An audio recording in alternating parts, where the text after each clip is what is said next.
Welcome to another episode of Message from Mom, where we're busting the myth that mothers in law aren't necessarily monsters in law.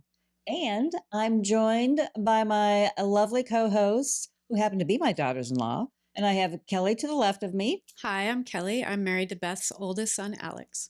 and to the right is Chelsea. Hi, I'm Chelsea. I'm married to Beth's middle son, Andrew.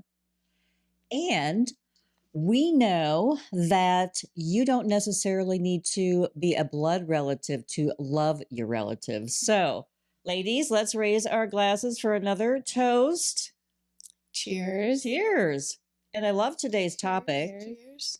And we have to have that important sip before we launch into everything, because we know it's bad luck if you don't take a sip after your toast. So I love today's topic because it is a topic actually near and dear to my heart, because we talk about family quite a bit on this podcast. And today's topic is the importance of family dinner and how it has been on the decline for, well, probably for years. But I do have a statistic here, and we will refer. So we have a piece that we each listen to. So it's called the Family Dinner Project podcast. So there's a podcast that's devoted to family dinners. I love that. I do. It was kind of a no-brainer when I was growing up way back in Omaha, Nebraska, 50 years ago. I mean, 50 years ago, I was 15. 60 years ago, it was really kind of a no-brainer. Family dinners were just, they were commonplace. And I can even remember when my mom would talk about her family dinners, and she was raised by a single mom. Her mom, actually, at the time, it was really quite uncommon to be divorced, but my mom came from a divorced family and two sisters, so three girls. But her family, actually, so my mom and her sisters and my Nana lived with her parents. So it was really a generational house, and my mom just had just the greatest stories about family dinners, and especially in the summertime, because they had a victory garden growing up, during World War II. So they had a victory garden, and they actually had a chicken coop, and so they gather the eggs, and honestly, she never liked chicken because they would actually have to go and kill the chicken for family dinner on Sunday. So my mom was never big fan of chicken because of that. But she just had the best stories of her grandmother making homemade apple pie or peach pie.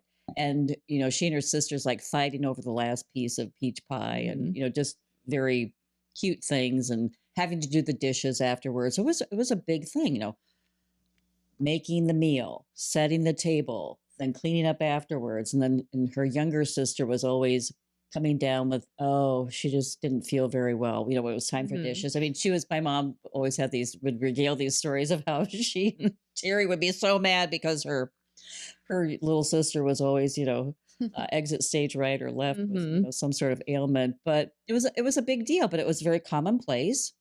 And it was, as I said, for me growing up in Omaha, Nebraska, and my dad even traveled a lot. So it wasn't that we were always sitting down with all of us together, but my mom made sure, even if it was just us, my older brother, Mark, and myself, I mean, she would make macaroni and cheese from the box or something like that. It'd be like, super casual. But I do remember sitting down, even when my dad was gone. But I do remember some of my fondest memories.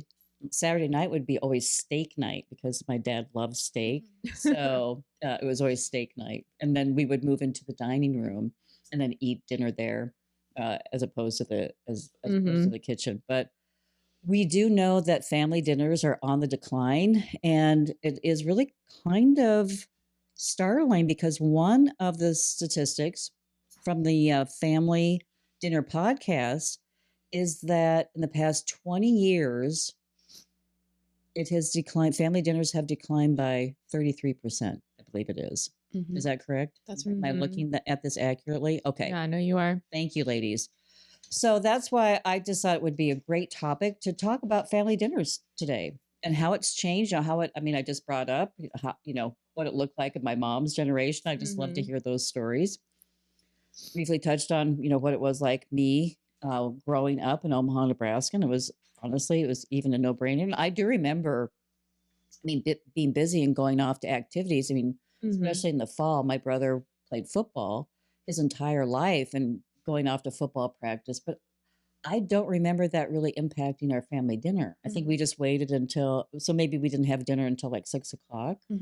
That was really kind of the dinner hour, I guess, back then. And actually, when the boys were growing up too, it was like 6 o'clock. But the decline by 33%, that is pretty amazing. And then also too, I thought it was also interesting the statistics of mental health with children. Yeah. And how it really is tied into family dinners and how their literacy is accelerated with family dinners because they're used to conversations and listening to back and forth from, parents to, to their children and which I think is very, very important. And then also the, uh, let me just refer back to the document. So it just said, a randomized study looked at the impact of distraction on healthy food consumption. So when we are not focused on, like I just brought up with my mom's generation, it was a big deal. I mean, they go out to the garden, in the summertime, Their own food, pick their produce and bring it in, chop off the head of the chicken, bring that into. I mean, I don't know if I'm like if that would be something that I would like to do, but anyway, they were all together. They were all involved in the family dinner, and I think it was much more focused on healthy, nutritious foods. Whereas now we live in this environment, and in my mom's generation, they're really the ones, hamburger helper, came along. Yeah. Fast-paced society. Right. And now we're fast paced. So anyway, so there's a variety of things that we can talk about the importance of family dinner, from mental health to the healthy foods, more nutritional foods when we're actually being proactive and planning out our meals. And so anyway, ladies, that's what we're going to tackle today. And so my first thought is, Kelly. So why do you think that we're having a continuing decline in family dinners? What do you think? Do you think that there's any factors in that? Is it just that we're just busier now than we used to be? I think that's definitely a factor. I think, it probably started to decline when this statistic was something like 20 years ago, but I think it probably started even before that. I think you have a lot of factors. You have divorce rates going up, right? So there's more single parent households. Family dinners become very challenging when you're a single mom or a single dad. Right. I think with the amount of activities that kids are involved in, obviously being in sports and doing after school activities is important. But I do think we've seen like such a surge in kids. Like not only are they having to do so much homework, but they're in so many activities that their after school time can tend to be really backed up. Right. And then I think too, whether it's a single parent household or not, both parents are probably working. So you've got the, to contend with that. And if you're living in a city, you've got traffic, people are getting home from their day a lot later in the day than they ever used to. And it really does throw off a regular eating schedule. I mean, I think there's tons of factors as to why it's not as common as it used to be, but definitely being busier than we ever used to be in different ways that has to certainly be one of the top factors, I would think. But it's not easy for people to, especially if you're a working mom or dad, to come home and put together a full-on meal and deal with everything. What your kids are doing. Whether they're coming home or not, you got to pick them up. All these things, right? So yeah, I think overall too, as you see something that was once important start to become less important, it becomes easier and easier for it to continue being Yeah. less important, right? The priorities shift. So there's a lot less priority placed on the family dinner. Right. It's basically, did you eat today? It's Yeah. not so much let's all sit down at the table and eat. It's like, just I trying feel to get like people fed. the activities, like you mentioned, become a big portion of it, because I know for me growing up, I did competitive dance, I did competitive cheerleading, I did cheerleading at high school, I did, activities. And so it's some nights, and then you factor in the homework. There were some nights where I would go from dance at 9 to my tutor, for physics, because I Right. couldn't do physics to save my life. Mm-hmm. And I wouldn't get home until 11 o'clock at night. Yeah. So the dinner became more of, You're running to Chick-fil-A between your things to like yeah, get a sandwich or something. which I think can be a big factor even now. Because I know when I was teaching dance, most of my students, especially my high schoolers, they didn't finish until 9. Mm-hmm. And then, you have to factor in some of them lived 45 minutes away from the studio. So then they wouldn't get home until 9:45. So their dinner was truly their mom packing them a meal and then them having it at the dance studio, Right. By themselves or with their by friends. themselves. Yeah. So dance. So when you were teaching dance, and actually when you were going off to dance classes, did that start at 7? Did it start at 5? Did it start at, what are some of the time frames that we're looking at? oh, you mean like what time it what time did you started? start? Mm-hmm. Normally I would start at 4 At and I would 4. go until 9. Okay. So it's like directly after school. It was directly after school. Okay. So I would, and my mom also taught dance. So if she couldn't pick me up, normally one of the other dance moms would come to my school to pick me up before I could drive. Mm-hmm. And then they would get me and they would drive me to the studio. And then I would be there from 4 until 9. Okay. Especially after my parents got divorced, because my dad wasn't there to be able to pick me up. Right. So even on the days that I didn't have dance, like maybe there would be one day of the week that I didn't, I would still have to go and hang out at the studio because I couldn't drive. Right. So how was I going to get home? And my mom still had to work until 9. Right. So, and this is the thing about the single parent households, when you don't have both parents to be able to either pick up the kids or maybe be cooking the dinner while the other parent is picking up the kids, when it's all on one person to kind of take care of all of these things. You start to see that, like, you just want your kid to be fed. You don't care that they're like sitting down for family dinner, which is really a shame, because as we're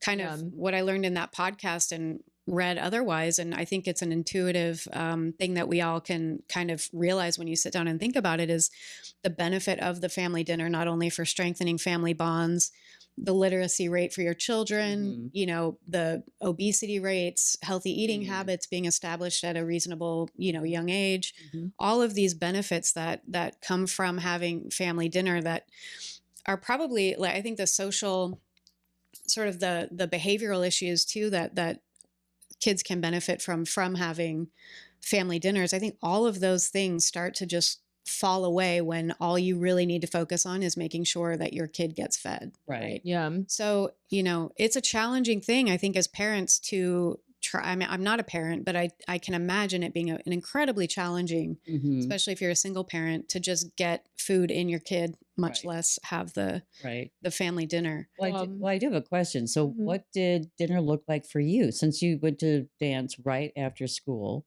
at 4? So what did your mom pack you dinner? Did you stop by fast food? How did that look? Or did they have something planned at the dance studio? I'm trying to think. I think there were times that she would pack me dinner, or there was a Mexican restaurant that was literally in the same shopping complex as the dance studio. And sometimes I would go down there and I'd grab a snack, or I'd grab like chips and salsa or a quesadilla.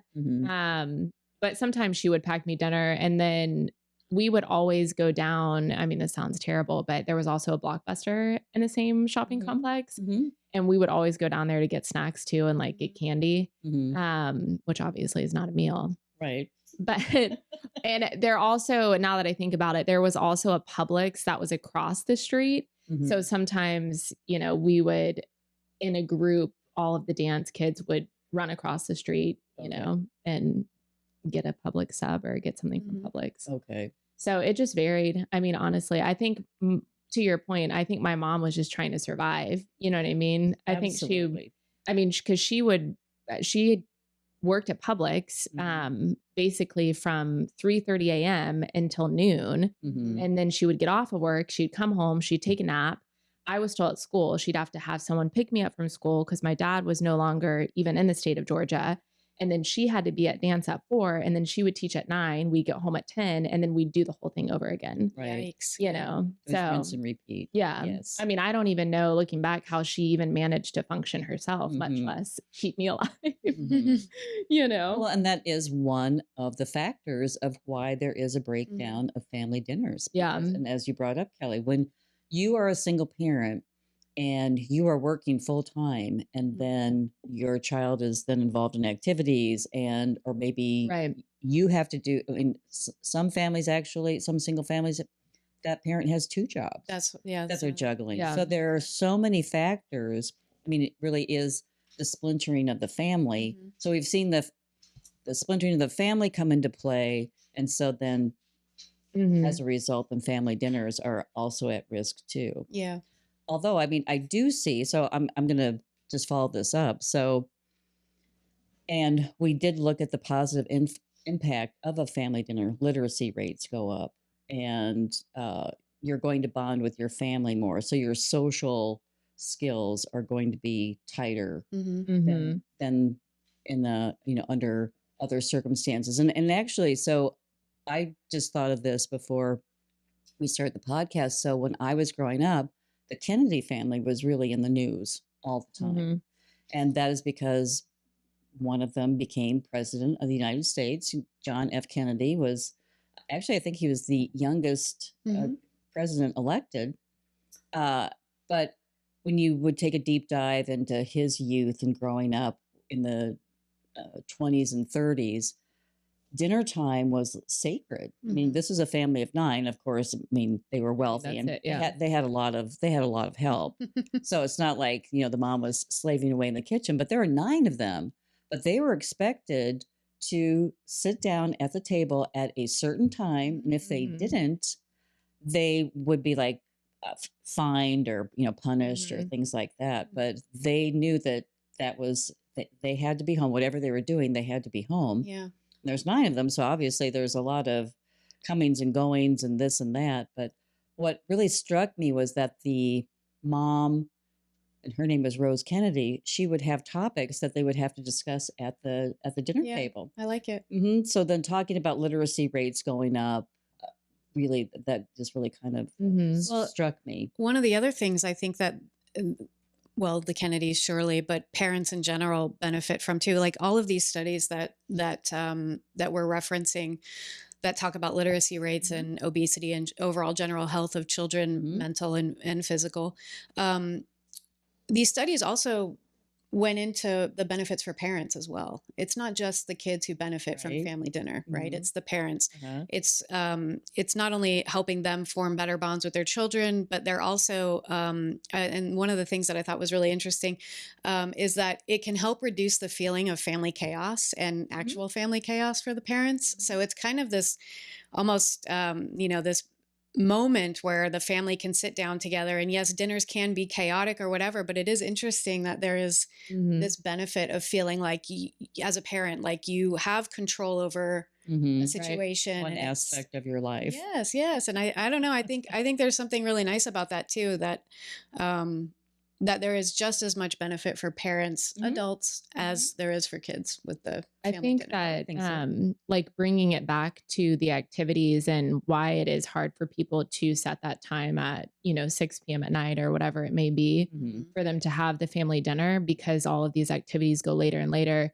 I feel like, me personally, it's almost a privilege for people to be able to do that, because I feel like the kids that maybe are able to do their activities at an earlier time in the day are ones that are either being homeschooled or maybe are in a certain program at school, where some of my dance students did this, where they would only actually go to school 2 times a week, like Tuesday, Thursday, and then Monday, Wednesday, Friday, they got to do all of their schooling at home.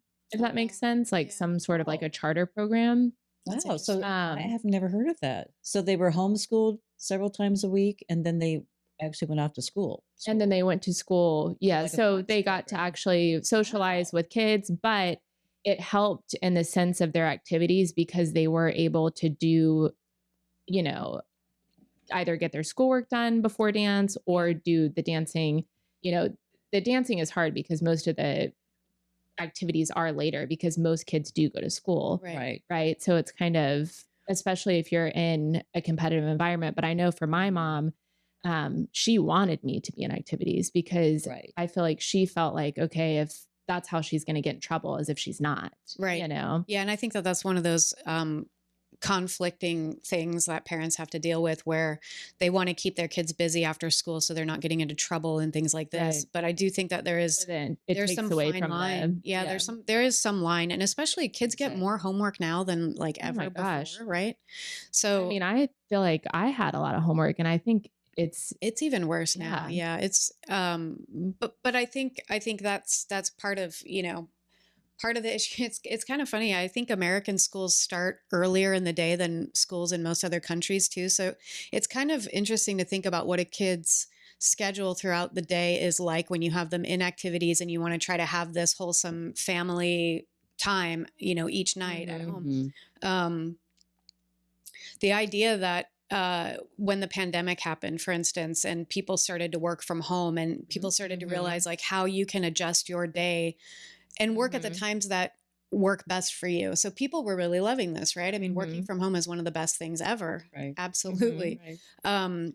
And right? It takes away that commute time. It takes away so many. It does, yeah. But I think hassles of your life. It does. But I think one of the interesting things about it is we saw the shift for kids to then be schooled at home too. And that doesn't necessarily work out so well for a lot of the kids, right? Well, schooled at home, and we did dance classes via Zoom, and I remember one of the Zoom classes, no one's camera was working. I'm like, how am I supposed to teach a dance class when I can't see anyone dance? Yeah, but it's a really interesting place that we've got ourselves kind of into with the busyness of our lives, how technology plays into either making us more busy and more productive or less productive, but still really busy. All of these things really factor in. And I have to imagine that it is really challenging for parents, whether they're together or separated, to take care of their kids in this way. Well, I was going to say when I was teaching dance, there was this one girl that I taught, and I still like vividly remember her telling me this, and it just blew my mind. She said that her mom would have to hide her food, her dinner, because she had two brothers. And if her mom did not specifically set a portion of her food aside and hide it, they would eat it. And then she would get home and she wouldn't have any food. And I was like, oh my gosh, that is so sad. That is so sad. Anyways, I just thought of that. Well, boys, I'm telling you, they are always opening the fridge and looking at the fridge and, deciding what they can eat, or if there's usually there's nothing to eat, even though there's a whole fridge full of food. But anyway, yes, boys, they are, I swear they have a wooden leg when they're teenagers and they can eat everything but the kitchen sink. But so you did bring up, Chelsea, growing up in a single family home. It was just you and your mom. So meals were on the run. And I think Kitty made a very wise decision to keep you active and engaged, and you love dance and all of that. But now that you're married, you and Andrew, and I know you would love to have children. So have you thought about what mealtime would look like when you do have children, and how that would be different than your growing up years, or maybe it'll be, I don't know, maybe it'll be the same because they'll be busy too. But have you given that any thought? I mean, I would ultimately like to be able to sit down and have a family dinner. But at the same time, I do want my kids to be involved in activities because I do think that it does take them away from maybe, things that they shouldn't be doing. And I mean, I think, now how me and Andrew are having dinner, we do sit down and we'll have dinner, quote unquote dinner, dinner, because Andrew likes to eat very fast. But I think ultimately it would be nice to have a time to set aside, or even I think if they are in activities or doing a lot of stuff once they get older, you know, maybe it's not every day of the week that we do that, but maybe we have specific days, you know, that they don't have their activities, that, okay, these 3 days of the week are our days where we're going to sit down, we're going to have a family dinner, we're going to cook a meal, you know, everyone's going to be involved and we'll have dinner. So then we still kind of get both sides of it where, you know, they still get to do the activities and enjoy that, but we also have family time. You would set it aside at least one day a week. And that's how my mom grew up. Was not only did she have dinner every night, and they didn't have fast food back then. They didn't have a lot of the options that we had. Right. They didn't even have, supermarkets as we know it were not really quite up and running. So that's why it really just had a whole different element to it. But I do know that Sundays were sacred, and that was a very long dinner, and they called it dinner, even though it was like served at like 2. They would I grew up Catholic, my mom was Catholic, and so they would go to mass and then they would come home and then they would start all the preps. But it was also a very my dad grew up that way too. It was a very heavy meal. And that was just really the tradition back then. And everybody was also dining at 2 or 3 in the afternoon, these big, mashed potatoes and gravy and, all of the fixings, but it was a big production.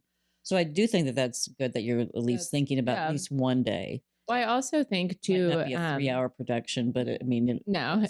Well, it's one of the strategies actually in that podcast because the podcast is really, it was started by these women to actually help families bring family dinner back, right? Give some ideas. So they had some really helpful strategies. And I think just like you're saying, there's the strategy that one of the ladies talks about where it's you have to set a goal for yourself. Like it could be, the goal is, and it might be a stretch goal, but 5 days a week, we're going to have family dinner. Right. It doesn't matter which 5 of the 7 days, but 5 days a week, we're going to have family dinner. And so it's important to reach for that goal and to try to structure your day and your life to make it happen. But if you can only really manage 3, you're more than halfway there. Right. So, but setting goals like that to where you have this realistic idea of how you can do this thing. Because if it's unrealistic and then it just gets chucked, and it just, it just becomes impossible. For sure. So setting these kinds of goals for having the family dinner at least, a certain number of days a week or whatever. Right. Very important. Yes. So you set the bar. Yeah. And then if you hit it, then it's a win. But even if you can't be too hard on yourself if you don't. Right. But then within that, there's also strategies that they talk about what kinds of food that you're going to have. And so she has this setting the goal of 5. So 5 different things on the plate, or 5 colors, or whatever it is. But and it's the same idea. And the whole strategy is just to try to get people to be thinking about it more and therefore doing it more because it's more top of mind. So this is and you touched on this very briefly about technology, because now we have a device that fits into our hand. It can slip into our purse and in our pocket, and it can come to the dinner table. Oh yeah. So what do you think about technology and meals? When you go out, and actually I'm absolutely not. I'm always I'm like blown away when I go out to eat. And I see everybody on their phones. I know. And they're out to eat with their husband or their wife or friends. And I'm like, what the heck? Yeah. So do you think that has impacted family dinners at all? Yes. Oh, I'm sure. I'm sure it has. If me and Andrew go out to eat, we always will take both of our phones and we'll flip them over. And obviously we'll check, occasionally, because I do real estate. So if I have someone reach out to me, but for the most part, it's like, okay, someone cannot touch base with me for the next hour and a half to 2 hours. No one's going to die. Yeah. Right. I'm not a surgeon. I'm not, saving anyone's not on life call. here. I'm not on call. It's fine. Saving lives. I know. But I do think that it definitely impacts, because I'm sure if you're seeing that out in public, Yes, you know that it's probably worse at home, actually. You know, well, what I see a lot of, and because I'm not a parent, I can't really blame anybody or say that this is, a horrible thing, but it always makes me a little sad and breaks my heart a little bit when we go out to dinner and there's a family having dinner near us or something. And the toddler is with their iPad. Oh, their iPad. And they're watching cartoons loud enough for everyone in the restaurant to hear it. Do you know what I mean? It's bad enough if it's happening and you're sitting next to them and you hear it, but for it to be loud enough for multiple tables to hear it it's ruining everyone's dining experience. I don't care what the parents think that, because I think ultimately they'd be like, we're here for dinner. We want to have a nice time. Entertaining the kid with the iPad is the way that we as parents can enjoy our dinner. Right. The kid's quiet. Right. Everything is fine. Right. Much less impact on the restaurant. Right. Which may be true. However, I think there's limits to how impactful that actually is. And I'm not judging anybody or anything like that, because like I said, I don't have kids, but I do feel a little pang in my heart when I see that, because growing up, we obviously didn't have technology or iPads, and going out to dinner was such a special occasion for us because we were poor. Right. But not only that, it should be a special occasion no matter how much money you do or don't have. When you're a kid and you get to go out to dinner with your parents, like, that is a special occasion. And to kind of raise your kids to think like, we're going out to dinner and you're going to sit with your iPad and we're not going to interact with you. And that's a little heartbreaking. Right. And do you think that this kind of environment with our iPads and our phones, do you think it's exclusive to America? Do you think that Europe or Asia, do you think that their family dinners look a little bit different than ours? It was just a thought that I feel like they probably do. just popped into my head. It was like, is this an American phenomenon? Yeah, I think it is, actually. I'd be really curious if there are any listeners or any of my YouTube. I want to say that the French people would not tolerate that kind of thing. Well, and we were in France, and we didn't see that anywhere really at all. I know, and actually, AJ and I were just in Europe a few months ago. We were there about a year and a half ago, and I don't remember seeing that on our trip. Yeah, when we would go out and dine in other countries. I kind of think this might be an American phenomenon, because and I do know this because I was married to my late husband was Persian, grew up in Europe. So, completely different lifestyle than what I grew up with. Although, I do have to say, to be fair, America at that time, we were not as fast paced as we are now. Right. We were on our way, definitely. But I do know that is one of the things that people from other countries will come and point out, is that we're just too damn, busy and too fast paced. So we're not stopping to smell the roses. And I think that one of those roses really is family dinner and time to connect. That's what I love about family dinners. And you all know, brunches are big for, Christmas and Easter and things like that. I typically host brunch, so for sure we have that. But I just think it's just a time that we get to set aside our lives and connect. Yeah. Well, and I think too, like I mentioned, when we're at dinner out and we check the phone or whatever, and, I would only do that if maybe I just had a listing go live. Right. Like if I just listed it live or active, then obviously I'm going to do that. But, like I mentioned, like no one is going to die over not checking your phone for an hour and a half. And I think, like you mentioned, we've become so fast paced that it's just, everyone feels as if they don't work right that second. It's not going to get done. And it's just, no one's going to die over it. But now I think take a break, Now I kind of think it's like, but I need to see the next TikTok dance or, whatever it is. And that too. I think it's morphed into that. That's the thing that I worry about with the kids, with the iPads at dinner. Yes. Because there's an addiction that's being created. It's a pacifier, yes, true. and I get that. But there's also that pacification, is that a word? The pacifying effect that device has for that kid at the dinner table is the same. It's doing the exact same thing, but in the opposite direction, right? So they're actually developing an addiction to it, which is super, super sad. Yes. But I do think too, one of the positive things about the family dinner too is food fussy kids. Okay. So when you have family dinner, studies have shown regular family dinners help kids get over weird food fussy things. Okay. So going back to French people, I thought this was really interesting, which I heard on a different podcast about an American woman who's raising French kids in Paris.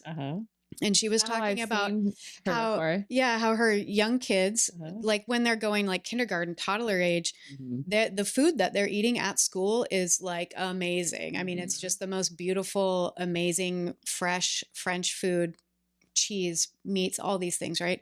Her kids have an appreciation for food that not only has influenced their lives growing up, but they appreciate dinners. They appreciate sitting down together and eating food together, which I think even if it's not a family dinner situation, it's a skill that people should have in their lives going forward because socially it's important. Yes. Right. I do think that our social connections and our social bonds are strengthened when we sit down and we take and we time eat together. We eat together. Eating together. I do. That's why family dinners have been so important to me. And I think the boys would attest to that because we sat down for family dinners. And all their activities would be finished by 6. And we would have family dinners at 6. And also, Andrew was a very fussy eater. I think did the family dinners help with that? Because I don't think they did. He would just go hungry. I mean, he would just go hungry. Yeah. I was like, this is what, so I do think that this is kind of interesting. You kind of have to. I mean, you have 3 kids. Yes. Home is not a restaurant. No. Yeah. Exactly. It's not a restaurant. And it was like, this is what we made. Maybe it's not your favorite, but I never made special meals for the boys. It was like, this is it. And oh gosh, I'm really sorry you don't like roast chicken, but guess who does? Well, so I do have I have a funny story. There was a month span of time where I refused to eat anything except SpaghettiOs. And my mom she was about to at her wit's end because she basically just had to feed me SpaghettiOs because I would not eat anything. Wow. And I was already a tiny kid. Yes. And I have no idea why I went through that phase, but an entire month, all I would eat was SpaghettiOs. And then finally she got so fed up that she sent me to my grandparents. Yeah. And she knew, she was like, your Nana is going to turn you around. And when I came back from that trip, I was eating stir fry. I was eating like all sorts of things. Yeah. And my mom looked at my Nana and she goes, what did you do? And my Nana's like, we just basically sat down and was like, that's what you're going to eat. That's right. And that's how I was too. And I was like, okay, if you don't want to eat your meal, that's it until morning. I mean, I did not, there were no special, and Andrew actually was, he was very thin as a young boy because he was such a picky eater, but he also knew he had to have at least a little bit to survive until, because I was not, he didn't know one thing. And then that was like the gravy train was not going to stop by again until morning, unless he raided the snacks, which he probably did. I'm definitely thinking that one for sure would do that. But yes, but family dinners were, when the boys were growing up, I just thought it was very important. But there again, I think it was just stemming from my childhood and how I grew up. That was just a natural extension. I don't think I really put any thought into it like we do today about this is the importance. It was just it was what you did. Yeah. I was a stay-at-home mom, and I can't say that I was the most amazing cook. Well, you're actually bringing up a good point because before we run out of time, I have a question I want to ask you because I'm so curious. So I want to know of all, because we all hear the stories from the boys about how they may or may not have liked your cooking very much. Right? But I know. We've all had it and we all think it's great. Thank you. Thank you. But I wanted to ask. Make a mean brunch. Yes, brunch is actually a strong suit for sure. But I want to know, growing up with you raising the boys, and when you did cook for family dinner, what was What was okay? Couple things. A, your favorite thing to make for them. B, their favorite thing that you made, and then C, maybe the most memorable family dinner. Right. Okay. Well, actually, AJ just brought this to my attention because we were talking about family dinners, and he was a very young boy. We were living in Houston, Texas. And there again, I mean, I can remember setting the table. We had my great grandmother's oak table that was kind of warped, when we put the extensions up. Was but it was basically a family heirloom. But I mean, I can really picture this meal, and I can't say that I was the most amazing cook. I mean, I will say that, but I tried new things. And so I had tried a new fruit salad that I had just discovered, poppy seed dressing. Yeah. And I thought, this was a big thing in the 80s. This was, boy, oh boy, this was just amazing. And I will never forget, and I don't remember what Max said, but he did not like the poppy seed dressing. And it was just like over cantaloupe and, honeydew melon and I don't know, strawberries or whatever. It was just a fruit salad, and he loved fruit. But basically, it was like, why would I mess up, a perfectly good fruit situation here with poppy seed dressing? And I cannot even remember why, but I mean, it turned into a big fight. I mean, I was like so upset. I just felt like I was being like I was just like, you little ingrate, and actually, but AJ didn't like it either. Andrew was like, he was too young. He was like 2. So he was not in on the fight, but AJ made an impression on AJ because obviously AJ didn't like it either. So it was the two of them ganging up on me. I can remember crying, crying and leaving the table and thinking, I don't ever want to cook again. And it wasn't even cooking. It was just, oh my gosh, it was just breaking out the poppy seed dressing. Yeah. So guess funny. what we never had again? We never, so poppy seed dressing was ixnayed. Yes. From our house. So, I mean, I can tell you a few of the things that Mac really liked. And I think too, as a wife, I would cater to him more than I would cater to the boys. Definitely. Yeah. So he loved, I would make a pot roast. He loved a pot roast, or I would just, take that same chuck roast and I would make French dip. And he really loved that. Yeah. That was probably one of his. He was just such a simple man in so many ways, like things like that. He just thought that was the best thing since sliced bread. So that was definitely one thing. And I did bring up roast chicken because I personally love roast chicken. Yeah. And when I was growing up, my mom did not like chicken. So when she made chicken or like fried chicken, I mean, her fried chicken did not look like a southern fried chicken at all. And my brother and I, we would be like, also rolling our eyes when it was time for fried chicken. And my moms were like, oh my gosh. Oh my gosh. But anyway, we would eat it. I can't remember ever telling my mom that I never liked anything like Mac did. Right. Although I do have to say, so God bless him, because when we were first married, I grew up on casseroles. Did you grow up on did you have casseroles at all? My mom did some casseroles, but I wouldn't say I grew up on them, but she definitely did a casserole or two. Well, I grew up on casseroles. So guess what I knew how to make? Casseroles. Which aren't necessarily the healthiest, I feel like. Oh, for sure. With the cream of mushroom soup. And for sure. I mean, breadcrumbs. I'm horrified at all the things that I used to make. Yeah. But when you live way up north, you gotta. That was Jello salad and the calories. Yeah. Yeah. And Mac had never really, he did not grow up with casseroles growing up in Europe. He didn't like the casseroles? Vienna. God bless him. He never said anything for years. It wasn't only, I started branching off. I don't know what possessed me to get creative, but buying new cookbooks or whatever. But I started making new dishes. And I just remember him saying one time, this is so good. It's so much better than your casseroles. And so that's when my antenna went up. Ding, ding. That's so funny. Yeah. So anyway, but before we wrap that up, so we just talked about a little bit of what I used to make. Never a dull moment. We had a little technical glitch there, ladies. Where did we stop? I think we were sharing stories of what our favorite meal was growing up. Yeah.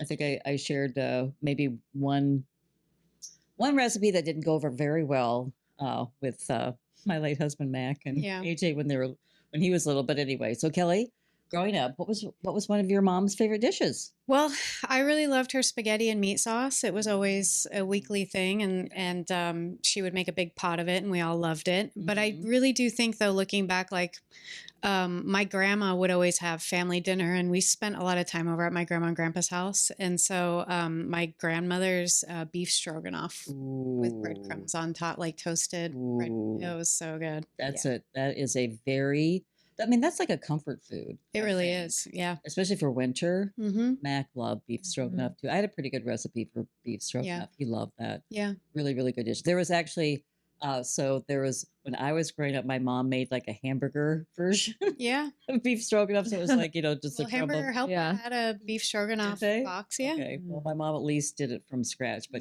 so we had the cheaper version, but the real beef stroganoff, that's really delicious. So good memories too. And I always think that some of my fondest memories are really tied with food and meals. And that's why I really do think that family dinners are so important. I agree. I really do. But Chelsea, so what meals did you like growing up? Your Nana was a home ec major. I bet good. I was going to say, my mom, I mean, bless her, she would do family dinners, but I honestly cannot remember a meal that popped out. I mean, tacos.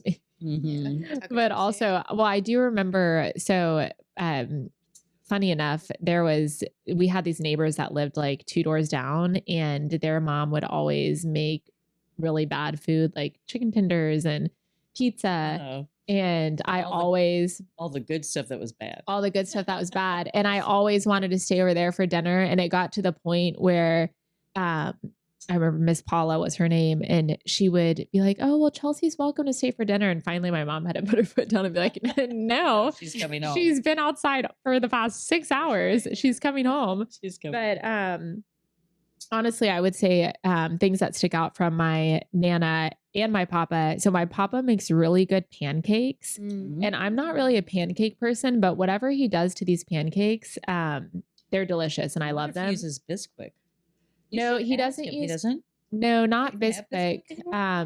It's some kind of like buckwheat or something. Oh, buckwheat. And then and those are actually pretty good for you. Yeah. So I don't know. I really liked those. And then my Nana does like a sweet potato biscuit. That's really good. So their breakfast foods were always really, really good. Yeah.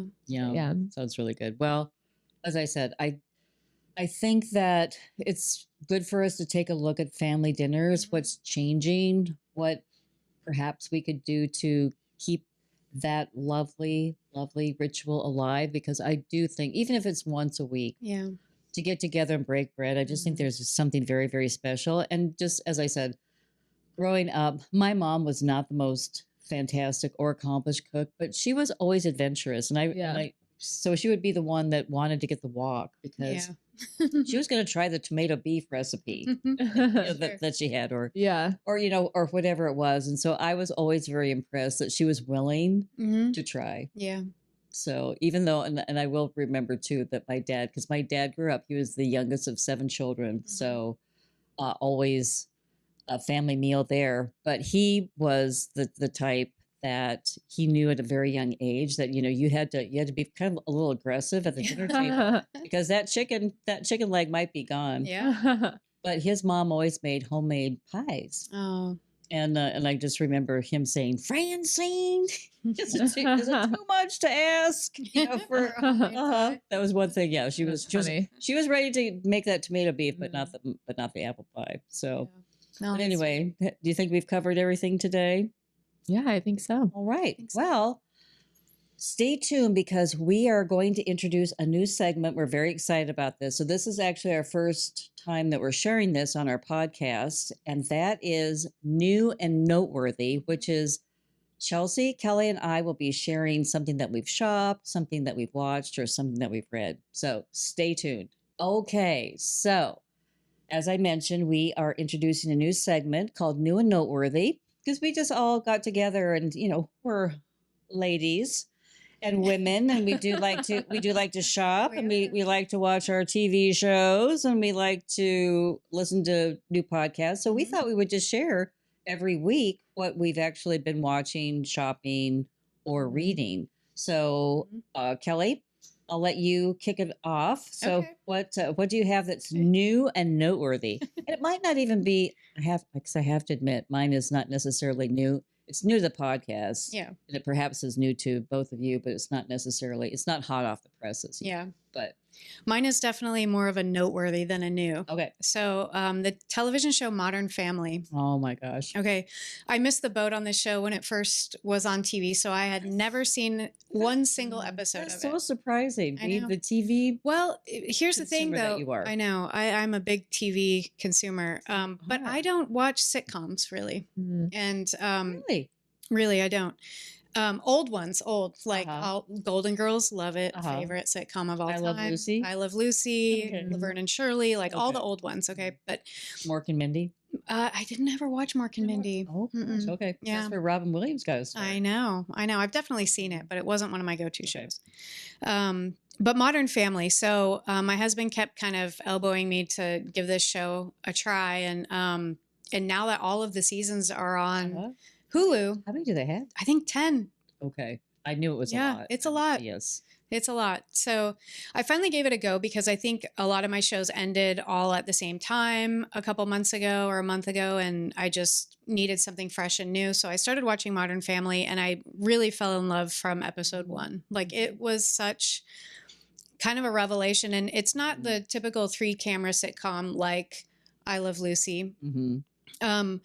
It's done more in the sort of documentary style or mockumentary style, like The Office or something like that. Fourth wall, or what do they call They break that? the fourth wall. Right. Yeah. Yes. So it's like The Office in that they will look at the camera and they do these little kind of interviews to set the stage and to kind of give, a little bit of context to certain situations, which I felt with The Office got old for me after a while, but somehow with Modern Family, I really like it because the actors are so committed to their characters. I feel that they really, I don't know, it's hard to describe, but I do really love that show. And I think that the core message of family, no matter how screwed up they are or how much they irritate you, like, they're still your family and y'all still get together. And so it kind of ties in too with our topic this week of family dinners, because while they don't necessarily get together every night for family dinner, you do see them get together quite often for breakfast, and then the whole family gets together for brunch on the weekends. And those scenes happen to be, filled with hilarity and comic relief. So I think it's one of the best cast shows. Yeah. Everybody is perfect for their part. The writing is on point, and really is. It's just a happy, feel good show. Yeah. Even though they will touch on interesting topics and topical topics, but it's just so well done. It's very clever. I've never watched it all the way through, but I've watched like several episodes of it. Yeah. And I like it. Yeah. It's a feel good. Very good. Yep. So anyway, Okay. not new, but noteworthy. Noteworthy. All right, Chelsea, do you have a new or a noteworthy? Mine's new, or I guess it's pretty new. I think maybe I'm just discovering it, but I would say it's probably within the past year or so new. But it's a book called A Court of Thorns and Roses by Sarah Maas. And I'm not finished with it yet. I'm about halfway through it. But it's a fictional book, and it's based upon, I don't want to give away too much, I guess, but there's this fictional land, and it's kind of like you have the humans, and then the fictional land, they're more of the godlike characters in the book. I feel like, I'm not to this point yet in the book, but I feel like it's going to turn maybe a little, what's the right word? A little dark, maybe? Dark? Maybe dark, but kind of like a 50 Shades of Grey situation. Oh, really? My goodness. Yeah. I think it's going to get like hot and heavy. Yeah. Like that's the vibe. That's kind of the vibe that I'm getting so far, but I haven't quite made it to that part yet. But so also from what I've heard and other people describing it. But so far it's good. I was kind of looking for a book that, just to kind of like a fantasy. Exactly. Get my mind off of other things and just like a beach read. Yeah. Something that does not make you think all Exactly. that much. I mean, I love a good self-help book, We but do. We need those books. We need those books that really just let our minds just kind of, pure entertainment. TBD. I mean, so far so good. So I'm about halfway through. It's a really easy read, I will say. It's very easy. So A Court of Thorns and Roses, because I had not heard of that, or had not. Well, it's a series too. It's a series. Yeah. This is the first one. So this is the first one, and I'm actually, I feel like this is obviously newer. I don't know exactly when because she has multiple books, so maybe it's not as new as I think it is, but I think it's gotten popular recently. But I feel like they're probably going to make a movie or something out of this because it's really popular. Like that's how I heard about it, was everyone was talking about it. And so, I went into the bookstore and got it, but I think it's going to be a movie or a series. I feel like it will. All right. Nice. Thanks for sharing. Yes. Okay. And so I will wrap the podcast up with, I recently watched a miniseries called The Offer. And so one of my late husband's favorite movies was The Godfather. Oh, yeah. So this was a miniseries of behind the scenes of how The Godfather came to be. Right. And I never knew it was like so challenging to make this movie, but it really was. And it was Robert Evans was the producer. And many of you might remember he was married to Ally McGraw, who was she just leapt into superstardom in the early 70s. And then actually, so during the making of this movie, she actually left him for Steve McQueen, which is a big scandal all on its own. So he was having issues, family issues and all these different things going on in his personal life. But he was a staunch supporter of Francis Ford Coppola. He really wanted Francis Ford Coppola to be the director because Hollywood did not really want Francis Ford Coppola, and no one except Francis Ford Coppola wanted Al Pacino for the role of Michael. And can you imagine The Godfather? I don't know if you've watched it. I've seen it like 2 gazillion. I haven't actually. Andrew, I know. Oh, Andrew keeps telling me I need to watch it. I know. Take the cannoli, leave the gun. I know. You guys talk about it all the time. I'm going to watch it one of these days. It was always, whenever Mac would see it on TV, even if it was halfway through, ultimate rewatchable. We'd watch it. It is. It truly, truly is. But I really did I had no idea of the struggles behind the scenes. So that's what this miniseries brings to light. And Miles Teller, and I really like him. He's a younger actor. I think he's really, I like him. Yeah. I like him in his roles, and he does a really good job in this miniseries. But I cannot imagine that Al Pacino or anyone else but Al Pacino playing this character. Yeah. But so I will just end it with, I thought this was very interesting. So they had already filmed like a third of the movie, and the producers still did not want Al Pacino. They still wanted to yank him. Oh my gosh. And so there was this one scene, and it was a scene where Michael had to shoot the cop in the restaurant. And basically he was either going to continue on in that role or lose his job. Wow. Can you imagine that?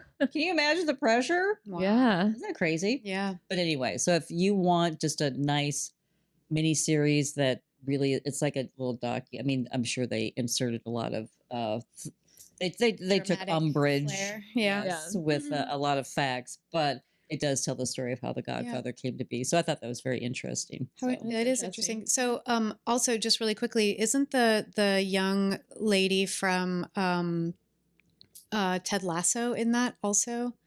The girl that played the model in Ted Lasso, is she in The Offer? She is. That's right. I forgot about that. Yeah. Yes. Okay. Yes. Which is interesting. She's a secretary. Yeah. Yes. So it's I believe it's Al. Let me look at my notes. It's Albert Ruddy. So he's a producer of the movie, the main producer. And yes, and so he actually hires her as his secretary. And she's a go-getter. Yeah. Yes, that's right. I really liked her. I'm blanking on her name, but I really liked her in Ted Lasso. And so she was great. She was very how good. she turned out in that show. I remember her name in Ted Lasso, Keely, but that's Keely. it. That's right. But that's not her real name. Okay, ladies. Well, I think that we have definitely talked about family dinner. we introduce our new segment, New and Noteworthy. So we are going to bid adieu to this episode. And again, we'll just say thanks for tuning in. You can find us on YouTube and wherever you like to listen to your podcasts. And we are busting the myth that mothers-in-law aren't necessarily monsters-in-law.